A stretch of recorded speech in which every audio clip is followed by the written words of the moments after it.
organisé cette première rencontre de l'année ici à Saint-Denis,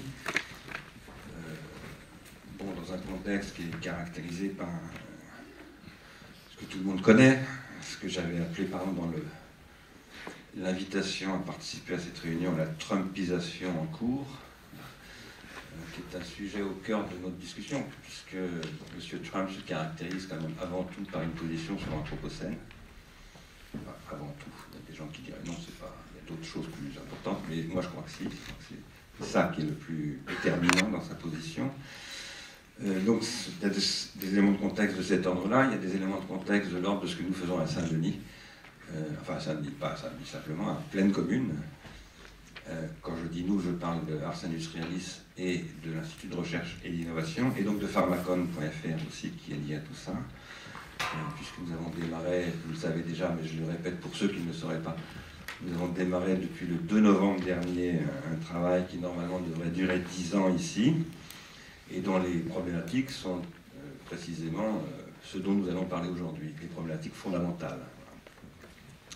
Autre élément de contexte qui est un peu à l'origine de autres éléments de contexte, deux autres éléments de contexte qui sont un peu à l'origine de la composition de cet après-midi, des orateurs de cet après-midi. Et bien d'une part, nous nous sommes rencontrés avec Jeanne Lecomte et François Sarrazin dans le cadre du Festival du Vivant organisé par Dorothée Brabants à l'Université Paris 7. Je crois que c'était en octobre, ou en octobre. Ou septembre, c'est ça, mi-septembre.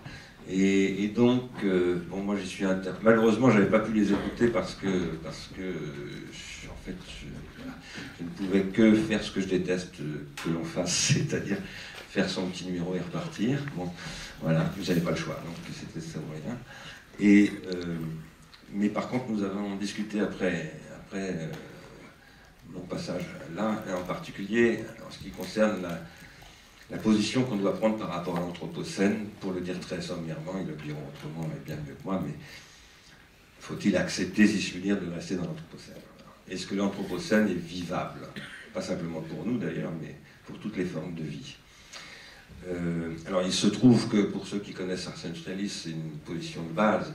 Nous soutenons, nous, qu'il faut sortir de l'Anthropocène. Il se trouve qu'à Pleine Commune, la thèse fondamentale, qui n'est pas une hypothèse, c'est vraiment une thèse, nous soutenons, à Pleine Commune, nous avons des thèses et des hypothèses. Les thèses, c'est le point de départ sur lequel nous sommes installés et que nous défendrons becs et ongles, et les hypothèses, ce sont des hypothèses que nous formulons par rapport à ces thèses, et nous verrons bien si nous devons les transformer, les abandonner, les changer, etc. Donc la thèse fondamentale, c'est qu'il faut sortir de l'économie de l'entropie, et nous l'écrivons avec un A et un H, et entropie avec un A et un H, c'est une expression qu'on utilise à la fois en astrophysique, dans un mouvement d'astrophysique un peu bizarroïde pour moi, qui dit que le cosmos est fait pour l'homme en quelque sorte, donc très anthropocentriste, un peu à l'opposé de ce que nous pensons. Et aussi, là par contre, c'est un terme, l'entropie avec un A et un H, très très très scientifique et technique, dans le champ de la géographie.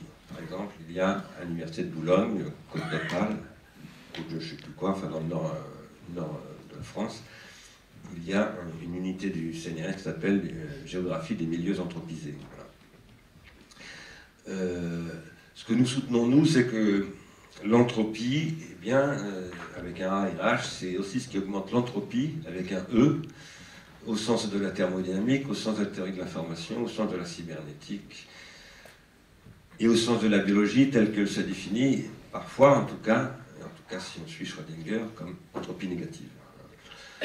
Et nous pensons qu'il faut, à partir de toutes ces considérations, élaborer un concept de ce que nous appelons une négantropie, avec un A et un H, une économie négantropique avec un A et un H, fondée sur une néganthropologie. Rien que ça. Nous n'avons peur de rien à Ars Industrialis. Nous sommes certainement des téméraires inconscients. Mais moi, je crois qu'il faut avoir peur de rien aujourd'hui, parce que si on a peur de quoi que ce soit, on est foutu. Par contre, il faut craindre Trump et de dire des bêtises aussi. Et on en dit beaucoup, évidemment, comme tout le monde. Alors, C'est dans ce contexte-là, et avec aussi une référence à Nicolas Georgescu-Roegen, que nous avons décidé d'organiser cela, aussi en discussion avec Jean-Claude Anglebert, qui lui-même fait tout un travail en Belgique depuis déjà quelques années. Tu es un élu, tu es un économiste, tu es aussi un militant et écologiste. Et avec Jean-Claude et avec aussi l'association, c'est une association, la Manivelle, qu'il a constituée en Belgique, nous nouons un dialogue entre l'association belge et l'association française sur les rapports entre économie et écologie. Donc, en fait, là, aujourd'hui, nous sommes en train d'ouvrir le sujet. Comment penser une économie comme écologie et réciproquement. Notre thèse à nous, c'est négo-anthropologiquement. Qu'est-ce que ça veut dire? Eh bien, nous disons que ça passe par Georgescu-Roegen, parce qu'il a mobilisé le concept d'exosomatisation, d'une part, de Alfred Lotka, et d'autre part, il a fait appel à la notion de low entropy, c'est-à-dire d'entropie basse, ou d'entropie négative, on dirait, ou d'anti-entropie, on dirait, avec Schrödinger ou Wiener. Mais en même temps, je pense qu'il n'est pas allé jusqu'au bout du chemin. Donc il a prôné une bioéconomie, d'abord qui, à mon avis, a été très très mal comprise, et qui, je crois, mais ça j'en dirai peut-être un mot tout à l'heure en conclusion, pose un problème de fond. En fait, cette question, ce sera, je fais un peu de publicité, l'horizon du séminaire que je démarre la semaine prochaine, à Pleine Commune, et dans le cadre de pharmacon.fr. Jean-Claude Anglebert.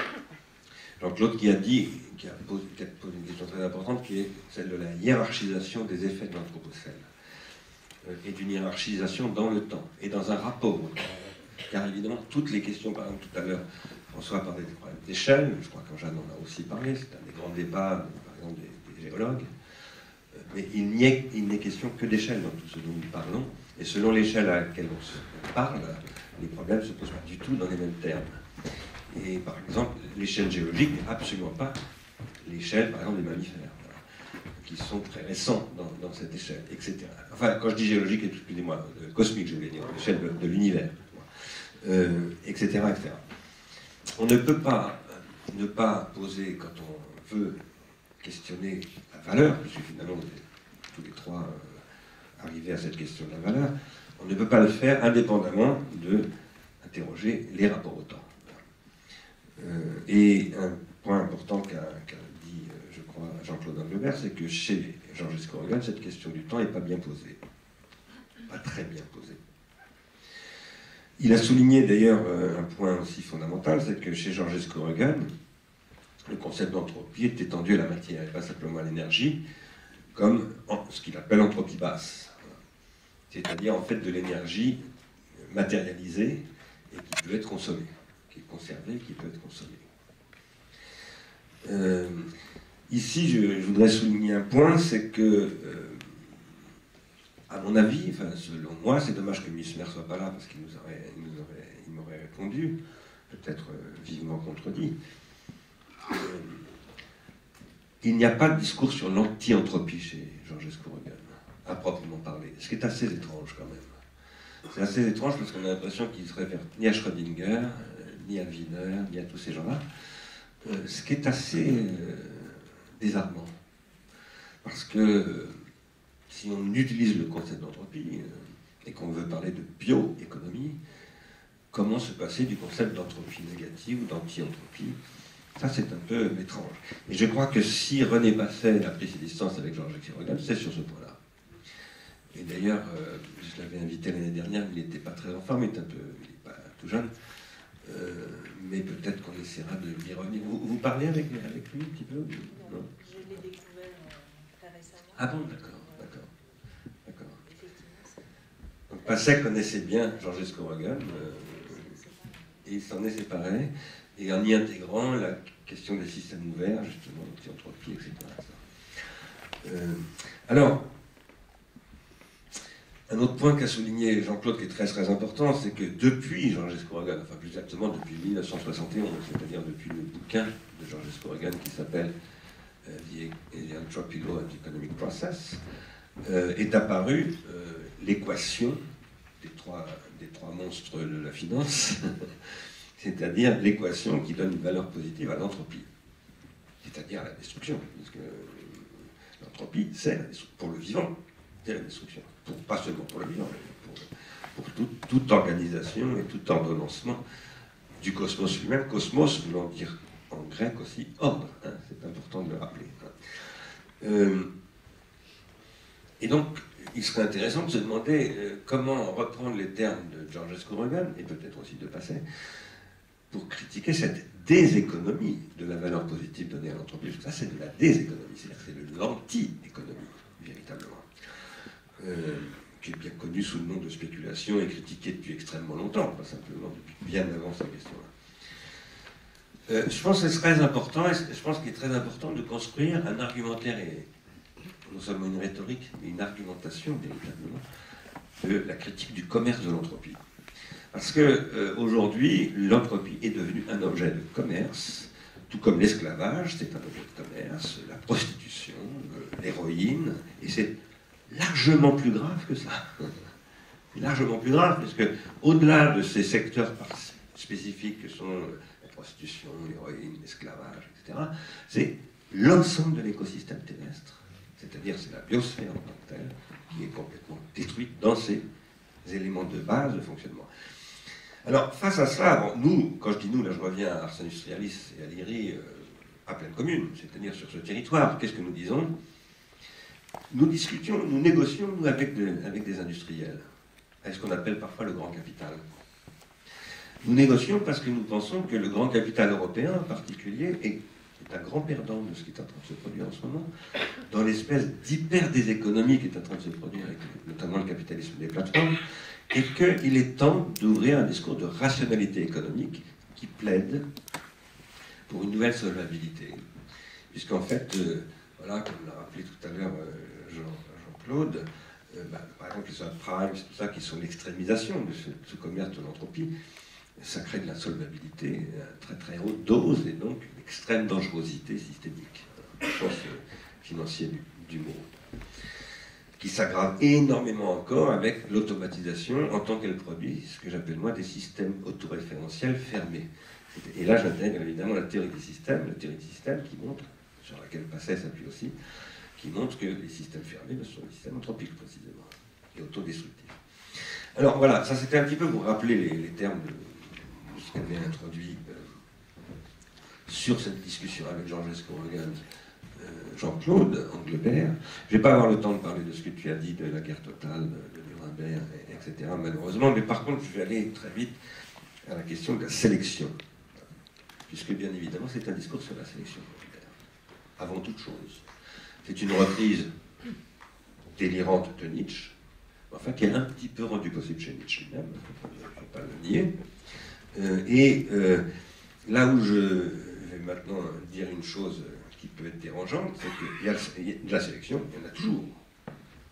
Et qu'il faut toujours des critères de sélection. Par exemple, une économie, c'est une critériologie de sélection entre des valeurs, entre des processus d'échange, etc. Et que je crois que, pour ce qui me concerne, la question n'est pas du tout d'exclure la sélection, parce que l'évolution procède de la sélection, et qu'il y a donc des extinctions, des processus inévitablement. La question, c'est de produire des critères de sélection qui ne soient pas anthropiques. Et qui donc soient, ce que j'ai appelé, je voudrais rappeler quelque chose à quoi je tiens ici, c'est que le premier séminaire qu'a fait Ars Industrialis il y a 12 ans s'appelait « Économiser signifie prendre soin ». Parce que ma grand-mère me disait, voilà, il faut économiser, pas les bouts de chandelle, mais il faut prendre soin du monde, il ne faut pas gaspiller. Voilà. Et d'une façon générale, l'économie domestique, c'est avant tout ce que rapporte n'importe qui à l'économie. Étymologiquement, l'économie, c'est la gestion de la maison. Oui, oui, c'est l'économia, bien sûr. Et donc, c'est une question de soin. Nous pensons, nous, qu'en fait, tout ce qui se produit aujourd'hui, c'est-à-dire l'extrémisation que décrivait Jean-Claude, ça vient d'une destruction des savoirs. Et les savoirs, quels qu'ils soient, savoir de géomètre, savoir de footballeur, savoir de maçon, savoir de jardinier, ce sont toujours des savoirs prendre soin d'un objet. L'espace géométrique, l'espace de mon jardin, mes enfants, etc., etc. Et donc, nous pensons qu'il faut déprolétariser le monde, parce que le monde aujourd'hui s'est prolétarisé à un point extrême. La prolétarisation, c'est la destruction des savoirs. Il faut reconstruire des espaces de savoir. Donc, notre ambition ici, à Pleine Commune, c'est de constituer ce que nous appelons une coopérative de savoir. Pourquoi une coopérative? Pour 1000 raisons que je ne vais pas développer, mais aussi parce que Pleine Commune a été créée en 1992 par Patrick Orazec. Il a appelé ça une coopérative de communes. Et donc nous pensons que la coopérative de communes doit devenir maintenant une coopérative de savoir, et que le savoir, c'est ce qui produit la négantropie.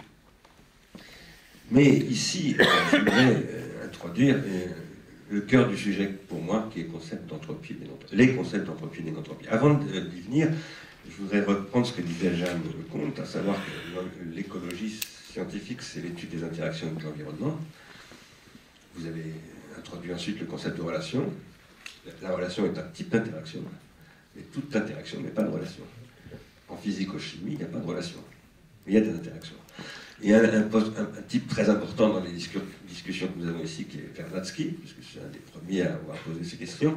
Il a donné un point de vue, il a proposé, pas du tout exclusivement, il a proposé de regarder le vivant uniquement du point de vue des interactions physico-chimiques, et pas du point de vue des relations. Et ça, c'est extrêmement important, parce que c'est à partir de là qu'il construit le concept de biosphère.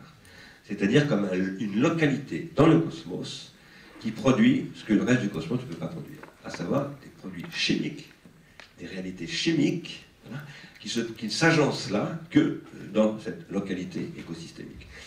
Alors, j'y insiste parce que derrière ça, il y a le problème de la localité. Et si je le dis, c'est parce que quand on fait la théorie de l'entropie et de la négantropie, de l'entropie négative, ou de l'anti-entropie au sens de Schrödinger, eh bien, elle est toujours locale. L'anti-entropie ne peut se produire que localement et au prix d'une augmentation de l'entropie en dehors de la localité. Ça, c'est absolument fondamental d'avoir bien ça en tête, c'est-à-dire qu'il y a une économie, c'est une économie, alors là, dans un sens extrêmement large, une économie cosmique dont on ne peut pas sortir. On ne pourra jamais produire de négantropie localement sans que ça produise de l'entropie ailleurs. Ce que nous pensons, nous, Ars Industrialis, c'est à l'IRI, et sur le territoire Pleine Commune, c'est ça que nous essayons de concrétiser comme point de vue, c'est que l'utilisation des concepts d'entropie négative, de positive et négative, d'abord en biologie, puis en théorie de l'information, puis en cybernétique, puis en théorie des systèmes complexes, et finalement en théorie des systèmes ouverts, jusqu'à Prigogine, etc., eh bien, ces concepts, ce sont des transferts de concepts. Parce qu'ils ne tiennent pas compte en particulier d'un point. D'abord, on ne peut pas totalement utiliser les concepts de la thermodynamique en biologie tels quels, ça c'est pas possible. Et deuxièmement, admettons-le, alors ça je pense que moi je pense que Schrödinger est extrêmement prudent et rigoureux et scientifique sur ce point, donc là-dessus j'ai pas de problème avec ce que dit Schrödinger, et encore moins avec ce que Giuseppe Longo et Francis Bailly ont dit, puisqu'ils ont fait une réinterprétation de la théorie de Schrödinger, en termes d'anti-entropie. Mais si on va au bout de ce que dit Schrödinger, selon moi, Schrödinger montre comment le vivant, c'est ce qui donc est capable de retenir de l'énergie, temporairement, ce qu'il appelle l'anti-entropie, ou de l'entropie négative, mais il le fait en s'organisant. C'est-à-dire que, comme Lamarck le dit, hein, ce sont des organismes, les êtres vivants. Et cette organisation, elle est le fruit d'une organogenèse, qui s'appelle la lutte pour la vie, enfin si on reprend la théorie darwinienne, en tout cas, l'évolution, etc. L'évolution, c'est avant tout l'organogenèse. Organogenèse qui a d'ailleurs des effets exosomatiques, y compris chez les castors. Donc sur le milieu. Maintenant, ce que dit Lotka, parce que c'est Lotka le type important de cette affaire, bien plus que Georges Escorgan, c'est oui, mais il y a un processus d'organogenèse qui est exosomatique et non pas endosomatique. Alors qu'est-ce qui caractérise l'organogenèse exosomatique? C'est que comme elle n'est pas vivante et elle n'est pas régulée par la biologie, elle est donc négantropique, bien sûr, puisqu'elle constitue de l'organisation. Mais elle est aussi anthropique. Elle est les deux. Ce qui n'est pas le cas de l'organe vivant, qui peut devenir anthropique quand il est malade. Mais là, c'est la règle de fonctionnement. Et c'est pour ça que Georges Escorgan va dire qu'on a besoin de l'économie pour prolonger la biologie. Mais qu'est-ce que ça veut dire, prolonger la biologie? Ça ne veut pas du tout dire maintenir les lois de la biologie. Ben non, on n'est plus dans la biologie. Mais par contre, on est dans l'organogenèse. Et donc, on a à maintenir une possibilité, alors de ce qu'il appelle, lui, une entropie basse, à économiser l'augmentation du taux d'entropie, mais je pense qu'ici, nous devons poser que les concepts d'entropie et de négantropie ne suffisent pas, tels qu'ils viennent de la thermodynamique et de la biologie. Il faut, c'est pour ça qu'on parle de négantropologie, et d'entropie avec un A et un H, et de négantropie avec un A et un H. Et si je dis cela, c'est parce que ce que nous appelons une économie de la négantropie avec un A et un H, c'est une économie qui va mettre en œuvre de l'exosomatisation, mais qui va la mettre en œuvre d'abord de manière économique, c'est-à-dire pas pour la mettre en œuvre comme ça, parce qu'aujourd'hui, elle se met en œuvre pourquoi? Pour l'obsolescence programmée, c'est-à-dire pour l'augmentation de l'entropie, puisque l'augmentation de l'entropie, ça s'appelle produire du capital. C'est-à-dire ça permet de faire des profits à très courte échéance. Là, l'idée, c'est de dire, développons une économie qui peut être capitaliste d'ailleurs, hein, mais qui est une économie, pourquoi pas. Je neutralise la question de savoir si elle doit être capitaliste ou pas capitaliste, bien, pour le moment, c'est pas du tout notre problème. Notre problème, c'est de faire une économie qui fasse que les valeurs soient néganthropologiques. Et qu'est-ce que ça signifie? Et là, je voudrais revenir sur Rifkin. Jérémy Rifkin intervient dans le nord de la France en ce moment. Je ne suis pas pour rien, parce que j'ai discuté un jour avec Jean-François Caron, et je lui ai dit, tu devrais lire ce bouquin de Jérémy Rifkin. Bon. Et Jean-François Caron est un élu du Nord-Pas-de-Calais, du Conseil régional, et c'est lui qui a fait venir Jérémy Rifkin. Si j'en parle, c'est parce que j'ai un désaccord fondamental avec Rifkin. Rifkin a publié un texte sur l'hydrogène, qui nous intéresse beaucoup, avec Arnaud Delépine et plusieurs personnes ici présentes. Nous avons développé des travaux sur l'énergie, sur les possibilités, de nouvelles formes énergétiques, etc.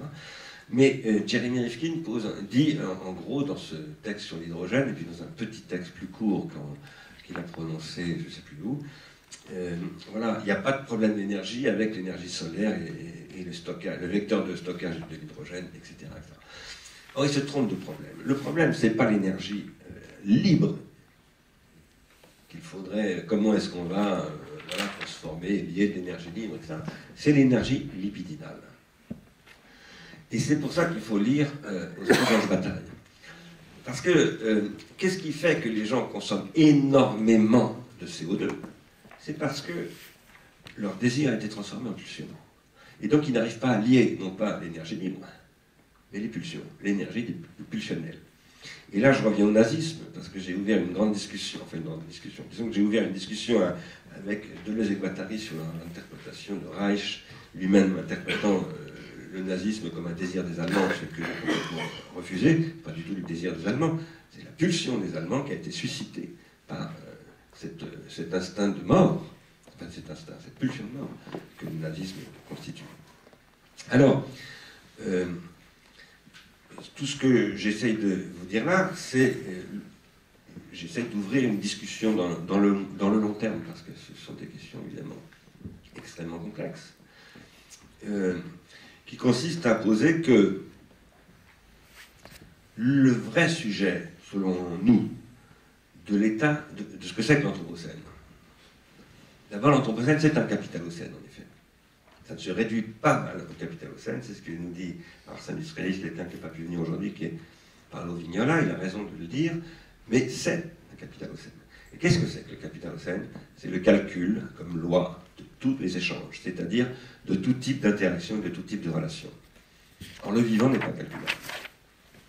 C'est la position fondamentale de Schrödinger, c'est aussi la position fondamentale de Alan Turing, qui se retourne contre l'utilisation de son théorème par les informaticiens, par exemple, à partir du moment où il pose cela. Et le vivant n'est pas calculable, et ce que nous appelons, nous, la noèse, nous ne disons pas l'humain, parce que c'est très anthropocentré, justement, mais nous disons la noèse, c'est-à-dire l'activité de pensée qui produit des bifurcations raisonnables, autrement dit, de bonnes bifurcations pour le vivant. Ça, c'est la conception que j'ai, moi, de la noèse à partir de Whitehead, du philosophe anglais. Eh bien, c'est ce qui permet de développer de l'incalculable. Alors, je vais m'arrêter là-dessus, parce qu'il faut qu'on ait le temps de discuter. Qu'est-ce que nous faisons en ce moment à Pleine Commune? Beaucoup de gens le savent dans la salle, pardonnez-moi de le répéter, mais c'est pour nos amis qui ne connaissent pas forcément très bien ce que nous faisons. Nous disons, voilà, dans les 10 ans qui viennent, si on prend les chiffres officiels, disons les chiffres qui circulent, ils ne sont pas officiels, mais les chiffres qui dominent aujourd'hui le débat public, des conséquences de l'automatisation. À Plaine Commune, où il y a 2 ans, il y avait 38% de jeunes au chômage, de jeunes de moins de 25 ans au chômage, ils seraient 50% aujourd'hui déjà, ils seront probablement 80% dans 8 ans au chômage. Et ce problème qui affecte la jeunesse de Plaine Commune d'une manière extraordinairement cruelle, en fait, va être générique. Non seulement ça va concerner la jeunesse de toute la France, même si les quartiers du 16e, du 6e, du 8e seront sûrement un petit peu moins concernés, mais ça concerne aussi le monde entier, y compris la Chine, qui est en train, en ce moment, de se préparer, parce qu'ils sont en train d'anticiper, à l'effondrement de l'emploi, ce qui est une catastrophe pour la Chine. Énorme catastrophe. Parce que la Chine est dans une dynamique voilà, positive, et d'un seul coup, ça se casse la figure. Mais comment ils vont réagir, les Chinois? Alors, la question qui est derrière cela, c'est la redistribution des gains de productivité liés à l'automatisation. Le capitalisme va être obligé de négocier une redistribution. Il n'a pas le choix parce que sinon, non seulement il y aurait des émeutes, etc., dans le monde entier, ce qui d'ailleurs a déjà commencé, mais surtout, les marchés s'effondrent. Donc il n'y a plus du tout de solvabilité. Non seulement il n'y a pas de solvabilité potentiellement parce qu'on accumule des dettes en réalité liées à l'entropie, mais il n'y a plus du tout de solvabilité dans la circulation des marchandises. Et ça, c'est à très court terme. C'est une affaire de moins de 10 ans. À partir de là, nous disons il faut inventer une économie de la négantropie, avec un A et un H. Qu'est-ce que ça veut dire? En fait, la planète va avoir besoin d'être soignée à très haute dose. Il faut embaucher des infirmiers, des médecins, des nurses, etc., dans le monde entier. Et ces gens-là, c'est tout le monde. C'est-à-dire qu'il faut rendre à tout le monde accès à du savoir. Nous nous appuyons beaucoup sur Amartya Sen, dont on n'a pas encore parlé aujourd'hui, et qu'on va essayer de se faire venir ici, à Saint-Denis. Nous nous appuyons beaucoup sur ces concepts parce que, voilà, je le retire tout le temps, ça énerve un peu les gens qui m'ont entendu le dire depuis la 45e fois, mais parce que Amartya Sen a montré que les Bangladais avaient une résilience, une espérance de vie en particulier, meilleure que les habitants d'Harlem, pendant une famine au Bangladesh. Pendant un moment où ils n'avaient rien à manger, ils vivaient plus longtemps que les gens d'Harlem qui avaient trop à manger. Et qui mangeaient très mal. C'est pas ce qu'il dit d'ailleurs, mais bon, peu importe. Et ce qu'il en a tiré à partir de là, c'est que ce qui rend compréhensible cette résilience, comme on l'appelle aujourd'hui, l'emploi par cette expression, c'est les savoirs des Bangladais. Ils ne sont pas prolétarisés.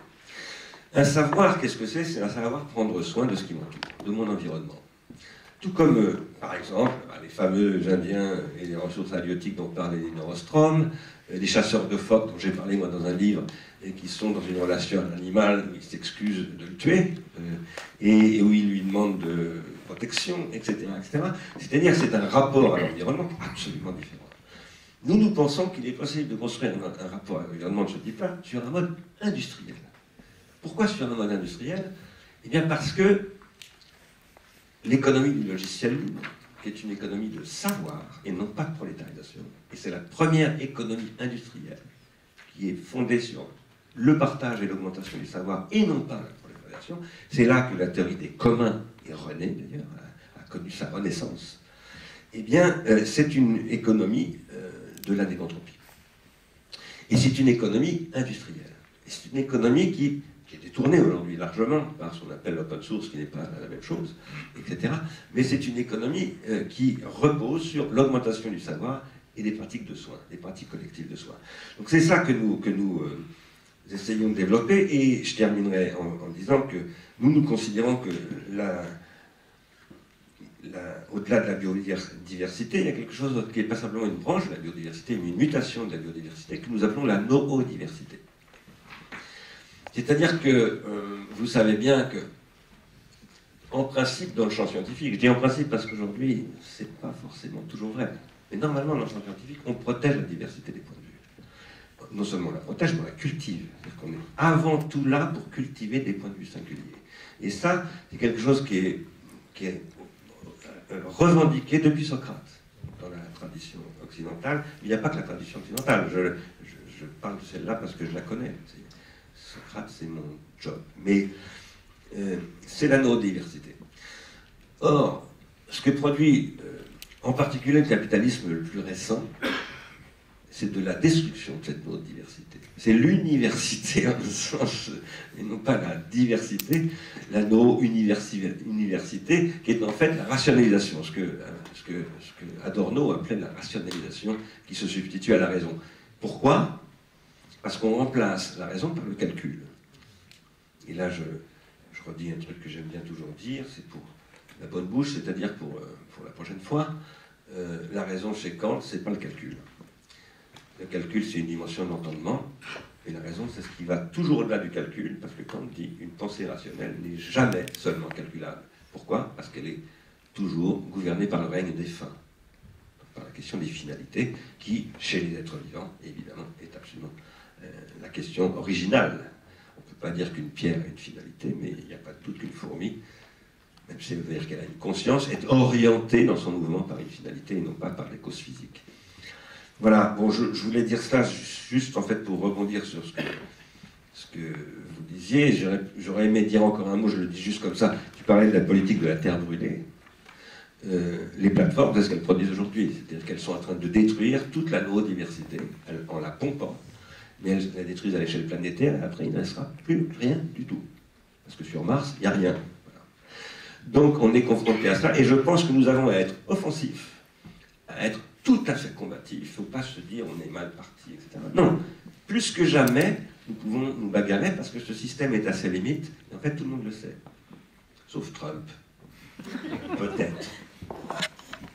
Si vous voulez intervenir maintenant pour répondre à votre... essayer de répondre précisément à votre question, bien entendu, je pense que la théorie de l'acteur réseau, c'est une théorie importante et il faut mobiliser. Mais, pour poursuivre sur le registre sur lequel j'étais moi tout à l'heure, quant à l'action, parce qu'ici nous sommes dans l'action, c'est pas à l'échelle microéconomique qu'il faut poser les problèmes, c'est à l'échelle macroéconomique.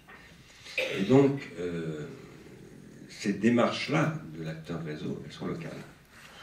Alors, nous disons que de toute façon, il faut localiser, parce que précisément, les questions de négantropie sont toujours locales. Donc, il faut localiser, mais il faut aussi délocaliser, enfin, pas délocaliser, mais illocaliser, c'est-à-dire, plus exactement, porter. C'est pour ça que je démarre un séminaire la semaine prochaine sur microcosme, macrocosmos et biosphère dans tout ça. Porter ça à l'échelle de la localité biosphérique. C'est une localité, la biosphère. Bon, d'ailleurs, la Tour a beaucoup évolué vers ces questions-là, comme vous le savez. Mais là, il faut faire de l'économie. Il faut croire à l'économie. Et il faut croire à l'action publique. Il faut croire à la possibilité pour les citoyens de prendre des décisions. Et ils ne sont pas du tout esclaves du marché comme machine à calculer, parce que l'essentiel n'est pas leur calcul. Donc, et ça, il faut prendre des positions, il faut se remettre à faire de la politique.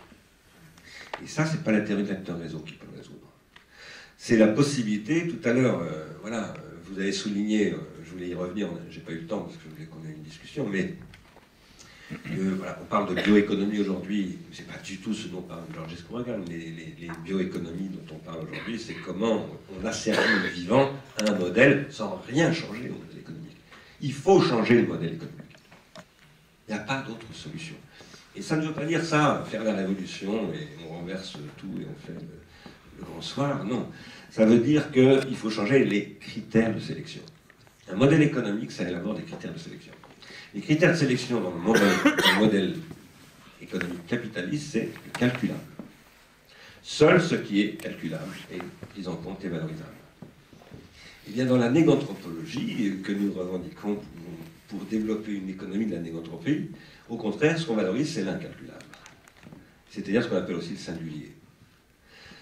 L'incalculable, qu'est-ce que ça veut dire ici? Ça signifie que ça n'est pas solvable dans le marché parce qu'il est court-termiste. Et que précisément, on a affaire à des problèmes d'évocentration d'un processus, alors avec, après, des compromis d'échelle à faire. Parce que, voilà. Et ça, ce que je veux dire par là, c'est que il faut étudier ce qu'on pourrait appeler avec Gilbert Simondon ou Vincent Bontemps des relations d'échelle. Il y a des relations d'échelle. Par exemple, quel est le rapport de la Seine-Saint-Denis? Quel est le rapport de pleine commune à la Seine-Saint-Denis? Quel est le rapport de la Seine-Saint-Denis au Grand Paris? Quel est le rapport du Grand Paris à la région Île-de-France? Quel est le rapport, etc. Ça, ce sont des questions de relations d'échelle, vues du point de vue politique. Mais on peut aussi les poser dans d'autres termes, dans des termes justement écologiques, par exemple. Quel est le rapport de l'Europe au Gulf Stream? Quel est, je ne sais pas, enfin je dis une bêtise peut-être, parce que ce n'est pas mon domaine. À partir de là, la grande question, c'est construire une nouvelle macroéconomie, et négocier à froid, tant que c'est encore possible de le faire à froid, parce que si ce n'est pas à froid, ça sera à chaud, et si c'est à chaud, ça sera à très très très très chaud. Comment négocier à froid la possibilité d'adopter de nouvelles critériologies, et expérimentalement, parce que personne ne peut sortir de son chapeau comme ça, ces critériologies, c'est les gens qui doivent les inventer. Donc ça doit être des compromis, et ce sont des compromis avec une intelligence des forces en présence, de ce qu'on appelle des rapports de force. Voilà. Le capital suit ces rapports de force, et dont on a besoin aujourd'hui. Ça nous plaît ou ça ne nous plaît pas, mais l'État est absolument ruiné et impotent, et complètement crétinisé en plus. Donc voilà, il faut travailler avec le capital qui n'a pas seulement de l'argent, mais aussi beaucoup d'intelligence. Dans les entreprises, il y a beaucoup d'intelligence. Et après, il faut y travailler à une intelligence voilà, qui va venir lutter contre l'insolvabilité que souvent cette intelligence produit. Parce que Eichmann aussi était très intelligent. Et c'est ça le problème. Alors, même si, voilà, précisément, il ne pensait pas, mais on peut faire une intelligence qui ne pense pas. Ça s'appelle la métisse. À propos de Sloterdijk, et du non-agir. Bon. Il se trouve que j'ai parlé pas mal de lui dans un livre, mon dernier livre, dans La Disruption, où j'ai beaucoup dialogué avec lui, je le connais assez bien, et je connais un peu ses livres. J'ai pas encore lu celui-ci, mais j'ai dialogué en particulier avec un livre qui s'appelle Dans le balai de cristal, le capitalisme, je ne sais plus quoi. Bon. Peu importe, ce qui est un livre très, vraiment un des très bons livres de Sloterdijk, à mon avis, mais en même temps qui me pose un très gros problème. Comme toujours, d'ailleurs, Sloterdijk, il fait des analyses toujours extrêmement intéressantes, extrêmement cultivées, curieux, et une vivacité absolument hors norme, et très sympathique en tout, mais en même temps, il est profondément cynique. Et il conclut quand même son truc en disant de toute façon, voilà, les modernes, les lumières et tout ça, ce qu'ils n'ont pas compris, c'est qu'il n'y a que le calcul. Et le calcul de la monnaie. Donc, si vous voulez, je me méfie beaucoup du coup de la manière dont il mobilise le point de vue du non-agir, en se référant d'ailleurs à l'Inde, parce que c'est un passionné de l'Inde, ce que je peux très bien comprendre d'ailleurs, mais et aussi dans une espèce de complicité avec la Gelassenheit de Heidegger, qui est le pire aspect de Heidegger pour moi. Voilà, donc ça ne m'empêche pas de le lire et de recommander à tout le monde de lire Sloterdijk, hein, mais je pense qu'il faut faire très attention à ça. Et par ailleurs, quand vous disiez en bas de chez moi, pour pouvoir voir ce qui est en bas de chez vous, il faut être capable de voir très loin. Sinon, vous verrez rien.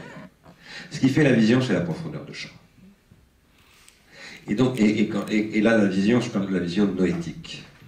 Le poulpe a le même œil que nous, la mouche a un œil qui n'est pas le même. Enfin, quand je dis le poulpe a le même œil que nous, je vais un peu vite, mais disons qu'il y a une homologie fonctionnelle entre l'œil de poulpe et le nôtre qui n'est pas la même qu'avec la mouche. Mais avec quoi est-ce qu'on voit, nous?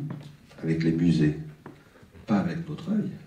Et donc, et ces musées, c'est ce qui permet de voir loin. Et je pense qu'il n'y a aucune société, quelle qu'elle soit, qui ne pratique pas la microcosmologie, le microcosme. Il n'y a pas de microcosme sans macrocosme. Et il n'y a pas de macrocosme sans cosmos. À partir de là, c'est la dimension qui compte. Et donc, c'est pour ça qu'il ne faut pas opposer le micro et le macro, il faut les articuler.